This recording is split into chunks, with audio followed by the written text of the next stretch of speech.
You know, if you're going to listen to any video that I've ever done, this one might be the one that you want to listen to the most, because if you have an alcoholic in your family, or if you're suffering from alcohol use disorder, it's important to understand that you have to, there is one final thing, there's one thread that goes through every alcoholic and every family of an alcoholic, and that is the alcoholic has got to make a decision, and it has to come from them. And they have to, number one, they got to want to still be here. You know, they have to have the will to live. And if they don't have that, and the alcohol has dragged them down too much, or life has dragged them down too much, there really isn't anything anybody can do. And sometimes as a family member, you have to be able to recognize that. It's, in a sense, it is a suicide. It's a slow suicide. But it's a decision to no longer carry on. It's a decision to just not make a decision. And there is a decision in that indecisiveness. In reality, a lot of times the alcoholic in your family could go through all the motions. They could do all the right stuff. They could go to a rehab detox.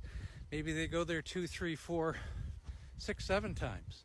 And they keep failing. And then they go to outpatient rehab. And you know, they stay with it for a while, but ultimately they just go back to their old ways. And as a family member, it seems very odd and it seems very frustrating. But understand, it has nothing to do with you. Ultimately, it's the decision of the person who has alcohol use disorder. They got to want to be here. And if truly they've been too caught into the web, and they're suffering from, I don't know, anxiety, depression, trauma, post-traumatic stress syndrome, just their own personality and the life that they've created because of this horrible disease, and they've just been so beaten down, it doesn't make any difference what you do. They're going to end up in the same place, largely because subconsciously and maybe even consciously they've already given up. And I make this video because I know so many families have come to this point. I talk to people every day that they're just waiting for their loved one to die because they know they've given up and there's nothing they can do. It's just a matter of time. We've seen famous people do it. Rock stars or actors. You know they've given up. You know they're done. And I use my wife as an example. I mean, she went through 7 rehabs. Everyone failed. She used to go to outpatient rehab. It was court ordered for 6 months. I worked for a couple of months, but then I discovered on her way home she would buy a case of beer and drink 12 of them before she got home, after spending an entire week in an outpatient rehab facility. I mean, the decision was never there. The decision was to give up long before we even started to try.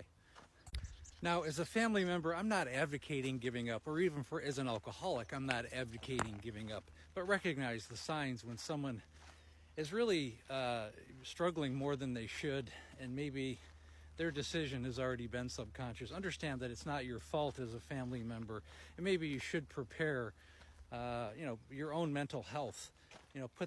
Make that a priority instead of the drama and the toxicity of the alcoholic in your family. If any of this makes sense, again, click on the link above, schedule a breakthrough call. I've helped thousands of alcoholics, and most importantly, I've helped their families. Again, please like, share, and comment. We also have a Facebook group called Amanda, A Cautionary Tale of Alcoholism, becoming a pretty good support group. It's growing by leaps and bounds every day. And again, thanks for listening.